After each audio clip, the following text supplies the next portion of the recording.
Welcome to my laundry room. What do I have here? Well, this is my dryer, and you can pull out the dryer, the lint catch, and remove the lint from the lint trap. So what have I done?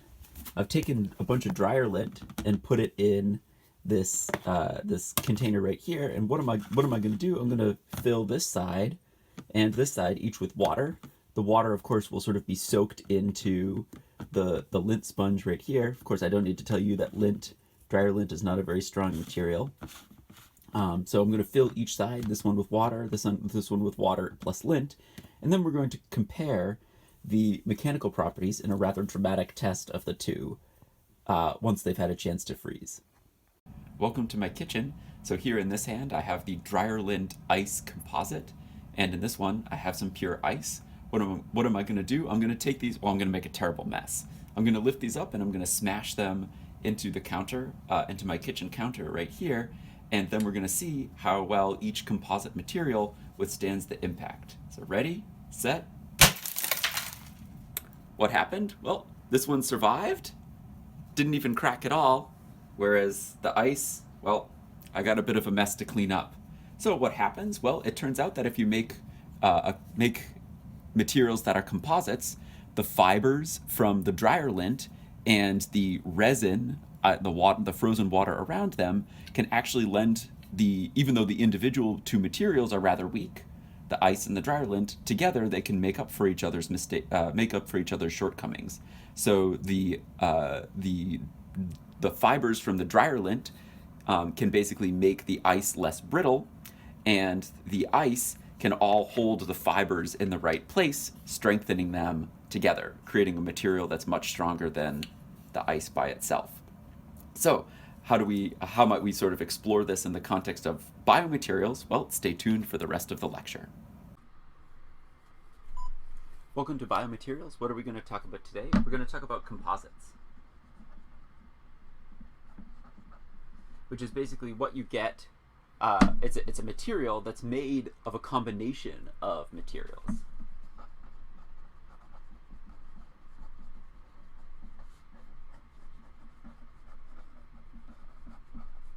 And in particular, we'll talk about first the three main things that might make up a mixture that might make up a composite. So the components, so frequently used components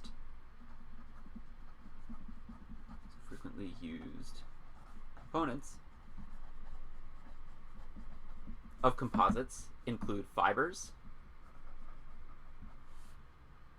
polymers, and ceramics. And when we talk about these, we'll sort of talk about, in isolation, the pros and cons of sort of each type of material. So we'll talk about pro versus con in isolation. And after we talk about these things in isolation, we'll then talk about two commonly used composite types. We'll talk about particle reinforced composites,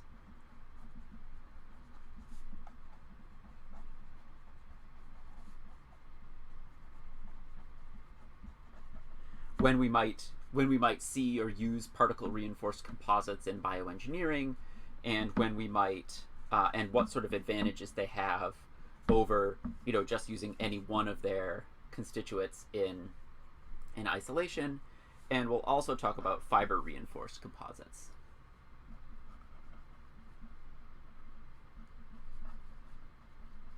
And when we might use fiber reinforced composites. And then finally, we'll wrap it up with one of my favorite composites, which is bone, which is something that evolution has given us. And basically how bone can kind of take advantage of all of the components that make it up to lend it superior mechanical properties. So let's start off with talking about fibers, polymers, and ceramics, and how we might and sort of what each material on its own, what sort of pros and cons it has. So first let's talk about fibers. And we'll make a column for fibers. We'll also make a column for polymers. And I know, strictly speaking, a lot of fibers are made of polymers, but in particular, I'm thinking about sort of like a polymer resin or a moldable thermoplastic. So I think about like a curable resin or meltable thermoplastic. You know, for example, as opposed to like the, you know, strictly speaking, like rope. You know, rope is made of cellulose and some other, like, you know, those are technically polymers that make up the fibers. But here I'm thinking about polymers sort of distinct from the polymers that make up already preformed fibers. And then finally, in our last column, over here, we'll put ceramics.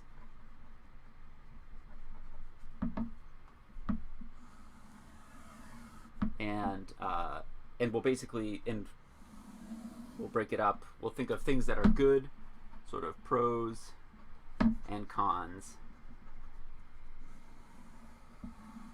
for each of these types of materials here. So first, if we think about fibers, in terms of their mechanical properties, they're great in tension.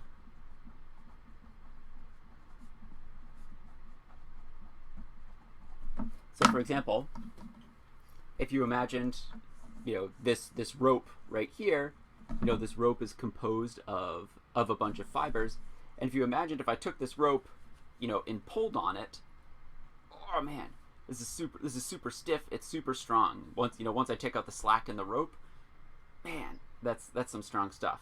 And in fact, even, you know, if you look at the specs for what this rope is rated for, just a single strand of this rope can carry much more than my body weight, right? And this isn't even a particularly thick or beefy rope. So you know, what's great about rope is that, you know, their mechanical properties are wonderful in tension. You know, they're strong and also stiff in tension as well. But, you know, what might be some downsides? Well, in compression, there's nothing, right? They can't support any load at all. They basically buckle.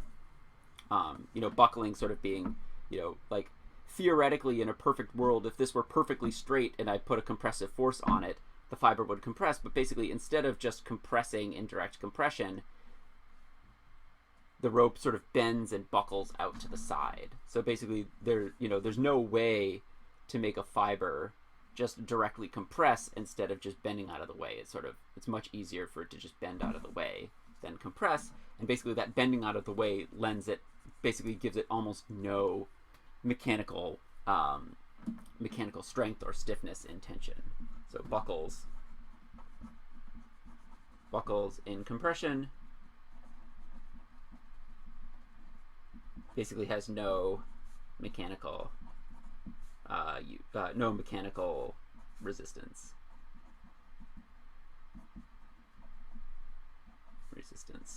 So it basically has no mechanical resistance in compression. So can't use a rope in compression. We might contrast this to ceramics. And ceramics, you know, like we make like concrete foundations out of ceramics. You know, a lot of building materials, roadways. You know, we make a lot of those things. Like concrete is a ceramic, bricks, all of that stuff, right? So ceramics are basically wonderful. They're very strong and stiff in compression, but they're extremely weak in tension. Oh, sorry, sorry. They're being strong and stiff in compression is a pro, not a con. So these are strong and stiff in compression, and they're weak in tension. And that's generally because ceramics are so brittle that they basically, cracks can basically propagate all the way through them when you put them in tension. So ceramics, even though these bricks, even though these Legos are made out of plastic, you can kind of imagine ceramics as like, I could put a tremendous amount of force on this in compression, right? If I try to squeeze this together, I'm not strong enough. Like, I'm not strong enough to break this by squeezing it. This is actually, in compression, strong enough to support much more than my body weight. But in tension, I can pull these bricks apart. And if you were to zoom into the molecular level, or at least to the microstructure of ceramics, the individual grains within a ceramic behave much like these bricks. You can compress them; they don't move past one another. They're jammed against one another. But in tension, game over. They support almost no load. So that's kind of interesting. In a sense, fibers and ceramics, or I guess fibers and ceramics, sort of have opposite purposes. I know I'm demonstrating a ceramic with something that's actually made out of plastic, but bear with me, right? Ceramics are kind of like what's going on here. Now, polymers, they're, in a sense, polymer, most like curable resins or meltable thermoplastics or things like that, they're not quite as good in compression as ceramics. They're not quite as good in tension as fibers. So I guess they're sort of medium. They're moderate. Well, it's neither a pro nor a con, but they basically have moderate properties in both.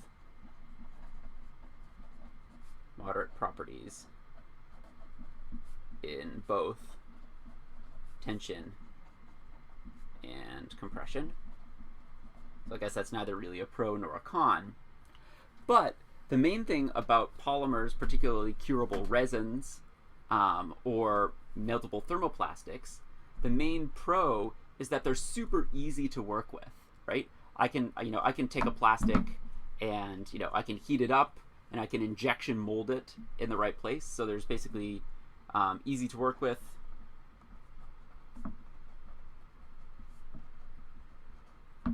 They're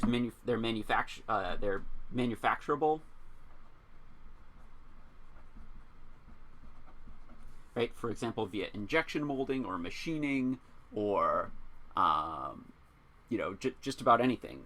3D printing, right? There are tons of methods for manufacturable, right? They're flexible in terms of their manufacturing. Not I guess they're somewhat flexible mechanically, but flexible in terms of their manufacturing options. And if we contrast this to ceramics, a main con of ceramics is that basically, once they're cured, they're permanent. Permanent once cured. So once you pour your concrete walkway, if your cat then walks in the walkway, those cat prints are basically stuck in that concrete. You're not going to be like, oh, I'll melt down the concrete and cure it again. No, it's done. Once you've cured that concrete, once you've fired your clay pot, once you've set your ceramic, it's done. Forget about it. Unless you bring it up to like volcano temperatures to like melt the rock or whatever.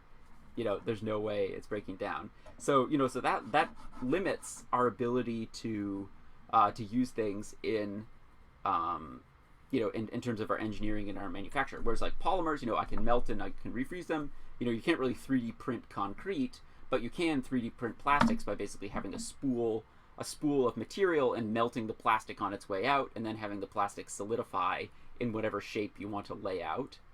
For FDM 3D printing. Or if it's a curable resin, you can use light to basically flow the plastic in whatever shape you want in there.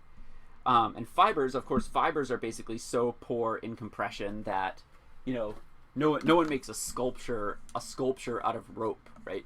Basically it's so poor in compression that I can't unless I use like hooks and pulleys and whatever to get the rope to do what I want.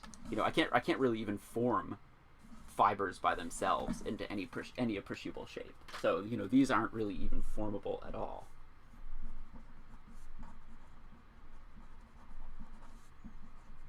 into a shape. Other than just spooling it or something like that.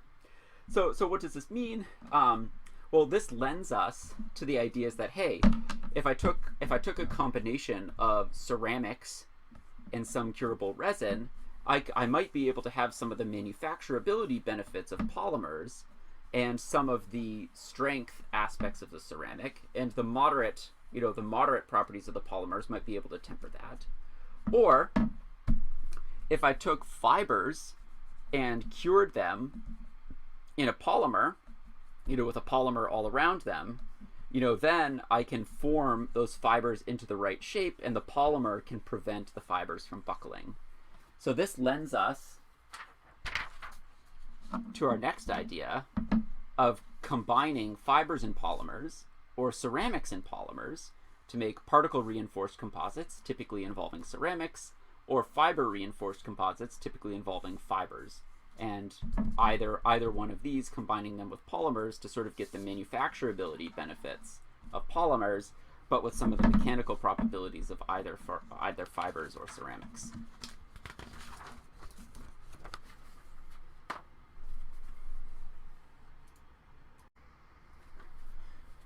So let's first talk about particle reinforced composites.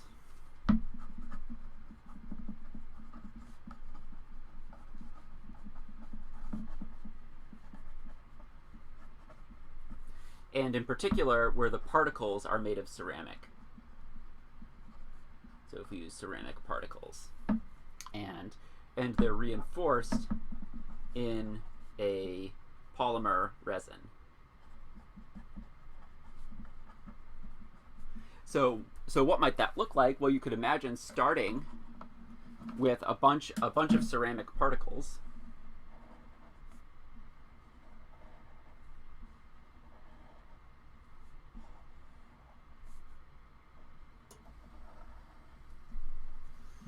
And filling in the gaps between all of those particles with a polymer resin.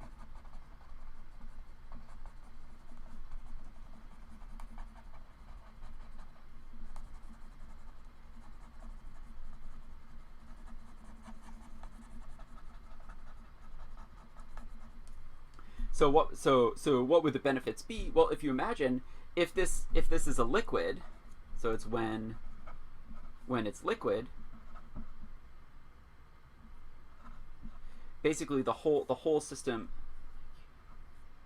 when it's liquid, it all can flow. And depending on how dense those particles are in there, it might flow like toothpaste.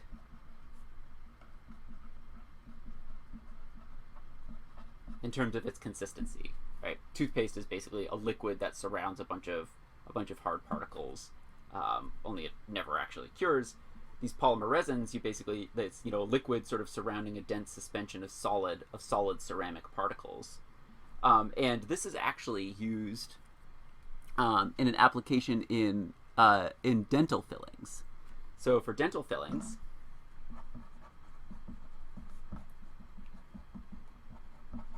they basically have the ceramic is basically a tooth-colored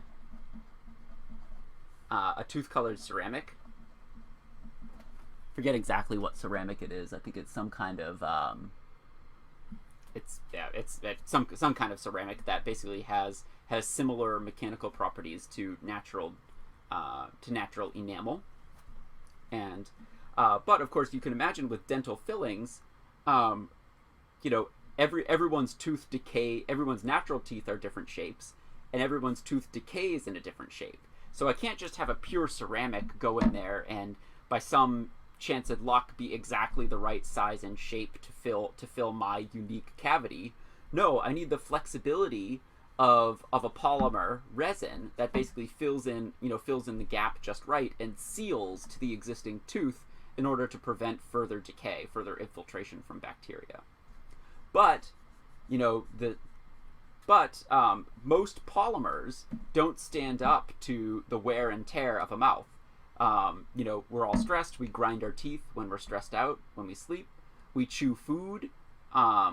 we bite things, mostly food. So yeah, so our teeth take a beating. So there aren't really any polymers that are strong enough to withstand, that sort of have the wear resistance that ceramics do. But there aren't really any ceramics that have the convenience of formation that polymers do. So you basically make this particle reinforced, material. You basically pour it in, and then when you shine light on it, for example, in dental fillings, it's a tooth-colored ceramic and a photocurable resin. So you might see the dentist basically like put this little thing in your mouth, and that thing shines a bunch of blue light. That blue light basically starts the cross-linking cascade in the polymer resin that then basically locks all of these particles together. And even though the polymer resin is not very wear resistant, so basically the polymer resin on the very top kind of wears away. Right? So if you imagine, the polymer resin on the very top wears away. So the exposed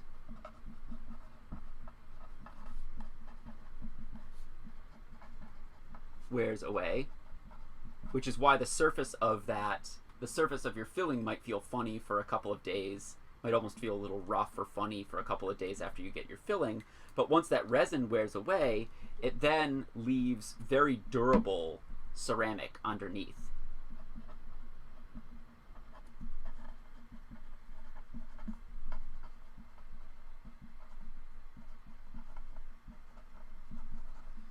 And beyond just providing a wear resistant surface here, that's basically chemically resistant as well as providing some physical resistance. If you can imagine, if for some reason these individual ceramic particles might be kind of brittle, if there were ever to be a crack, if there's a crack that happens in one of these ceramic particles, once that crack reaches the relatively soft, compliant polymer between those, cracks get stopped once they sort of make their way just through a single ceramic particle. In contrast to, if the whole thing were made of ceramic, a crack that starts here just propagates all the way through the whole material, eventually breaking it. So in a sense, that that polymer resin basically halts cracks. So cracks propagate through particles, but halt at slightly more compliant polymer resin.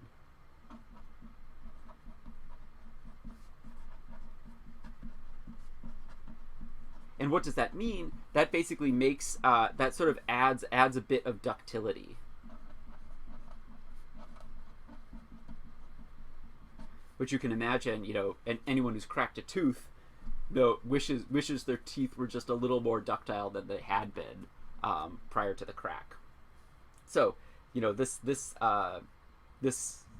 combination of materials ends up being better both in terms of its practical use as well as in terms of some of its mechanical properties than any one of the materials by itself.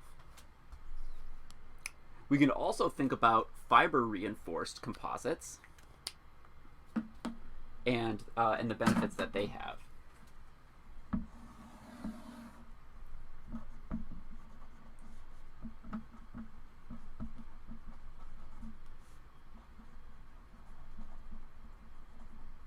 So fiber reinforced composites, what do they look like?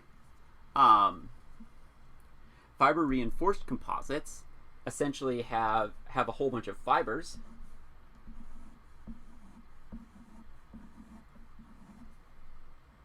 And just like the rope, these fibers are great, are very strong in tension, but any of these individual fibers by themselves would buckle. But if I take a bunch of polymer resin and I fill in the gaps,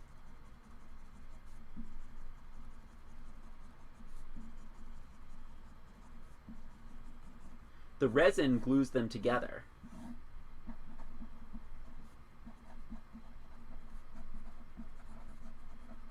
And this basically prevents buckling. And you can imagine if I take, you know, what was a fiber that was excellent in tension, the only reason it was bad in compression was because it was buckling, right? Not anything inherent about the material there. So if I basically take a bunch of fibers and glue them all together, now instead of all buckling when I compress them, they all just sort of bunch, you know, they all sort of prevent each other. The glue prevents any of these fibers from buckling out. They're all now glued together, and in a sense, this is now just as good in compression as it was in tension, so long as the glue doesn't give way between the fibers. So now prevents buckling, and now it's almost as good in compression as it is in tension. So it now has good compression. But that's only for tension and compression. That's only along the fiber axis. So what am I saying here? The fiber axis is basically like in the direction of the fiber. So they're good in compression, they're good in tension, but if I try to pull them apart one another, now instead of having the strong fibers resist that motion, it's the relatively weak glue. So sometimes, you know, so this basically makes us sad, right? I'm very strong, you know, I'm strong along the fiber axis. I'm strong and stiff along the fiber axis, but if I tried to pull it this way, the glue would give way.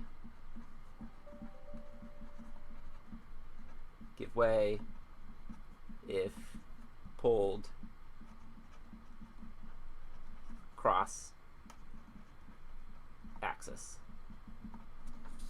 So that's unfortunate, right? If I try to pull it this way, you know, under some applications, you know, I might know ahead of time that I'm only going to experience loads in tension and compression along this axis, in which case I could use a fiber reinforced composite with purely aligned fibers. But sometimes we might expect some loads in this way, we might expect some loads in this way. So what you can do is you can essentially have a random or woven fiber structure. So for example, you can have a bunch of fibers like this, but you can overlay or weave them with a bunch of fibers like this to basically make it good in this direction and make it good in this direction. Or you can essentially have all of your fibers totally random and have a bunch of glue filling in all of the gaps between the fibers, such that no matter which way I pull it, there are always at least some fibers in the right orientation, pulling, supporting the load. So that's, you know, so that's what we might use here. So under some applications we might want aligned fibers. Under some applications we might want a random or a woven structure. And there are some fancy 3D printers that can actually 3D print fiber reinforced composites, where not only can you prescribe the shape of the part you want, but you can even prescribe the path of the print head as it's laying down the material, such that it lays down material to orient the fibers in there. And there are some, for example, carbon fiber reinforced plastics. So there's a carbon fiber reinforced nylon that can be 3D printed with a continuous carbon fiber filament through the entire part. And it turns out that can basically have equal strength and stiffness. A 3D printed plastic part can have equal strength and stiffness to aluminum. And I mean, that's nuts. We're living in the future here. If you can 3D print plastic parts that are as good as metal. Crazy. And it's all thanks to fiber reinforced composites.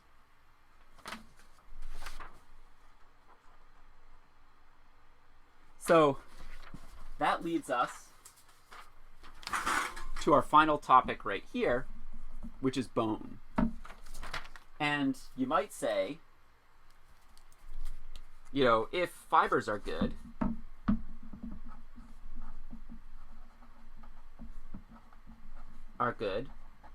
for some mechanical properties in some composites, and ceramics are also good well.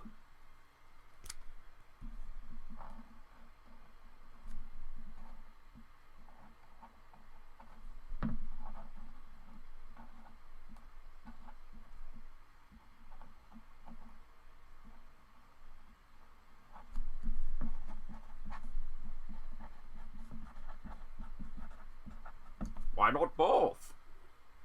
I'm sorry, my memes. That's supposed to be Zoidberg. My memes are mostly, 2012 era, but it's an old meme, but it still checks out, right? So if fibers are good, and ceramics are good, why not use both? And that's actually what bone does. So it turns out that bone is basically both has ceramics, and in particular the predominant ceramic in bone is hydroxyapatite,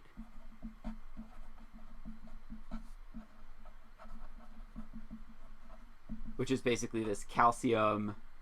It's a calcium phosphate hydroxide. So again, it's a ceramic. It forms crystals. So this forms crystals in the same way that a particle reinforced composite would. But also interspersing those crystals and holding all of those crystals together is the fiber part, which is collagen. And collagen is basically a protein. And it's truly a remarkable protein. It basically has, well, you might have heard of DNA's double helix. Collagen is actually a triple helix. And the triple helices of collagen, you can't polymerize, you can't form a chain that's infinitely long. So you basically have a triple helix, and these triple helices basically overlap with one another. And the gap, such that the gaps are kind of covered to form fibrils, and then these fibrils sort of overlap with one another. I'm sort of like, this is the atomic scale. This is the nanoscale. This is the micro scale, to form fibers, and those fibers basically surround and interpenetrate. They basically surround and bind the ceramics.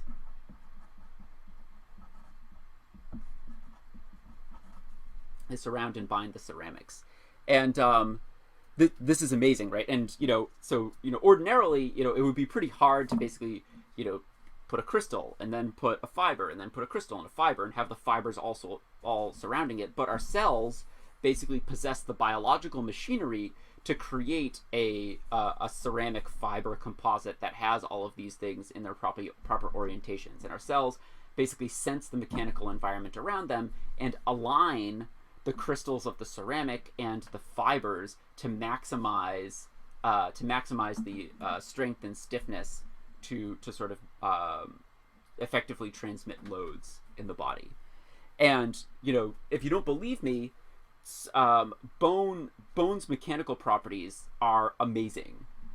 So just for example, when I was an undergrad, I did some undergrad research on the mechanics of bone sawing, and so if you have bone, there's sort of spongy bone in the insides of your bones, but the outsides of your bones basically have this thick cortical bone, and sawing through cortical bone is quite tricky, and it's needed for orthopedic surgery. So I was developing a different type of saw that basically had some extra motion added to the stroke to try to cut through bone better.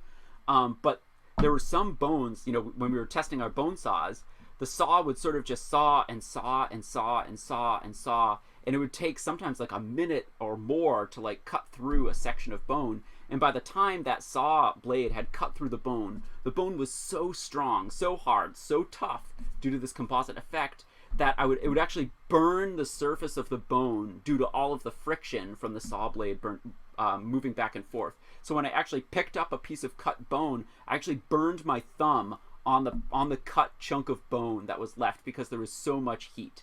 And that heat generated from bone, or that heat generated from the bone sawing process, is actually problematic for orthopedic surgery, right? So, okay, we all definitely want strong bones, but from an orthopedic surgery standpoint, bone's toughness is actually so problematic, because when the orthopedic surgeon basically cuts, for example, cuts the bone to be the right shape to fit the knee replacement, the friction from the bone sawing has actually killed a layer of bone due to thermal necrosis at the cut site. So basically they put the knee implantation in, but it's on a layer of dead bone. So then the body goes in and says, oh no, there's all of this dead bone here, and then basically eats away all of the dead bone, but can't remodel it in time. And oftentimes knee replacements have ill-fitting, sort of lose their good fit after a couple of weeks, because the body goes in and chews away all of the dead bone due to that thermal necrosis. So bone's toughness, in a sense, is a strength, but also a weakness for orthopedic surgery, and it's due to this the remarkable properties of the composite. So, so thus concludes this lecture about composites, in terms of how the benefits of fibers and ceramics, and how polymers can help, the benefits of fibers, polymers, and ceramics, and how if you have a composite material, those and they're combined in a sensible way, they can cover for each other's weaknesses and make each individual material, the shortcomings of each individual material, covered by the strengths of the other ones. So thanks for watching, and good luck with your study of biomaterials.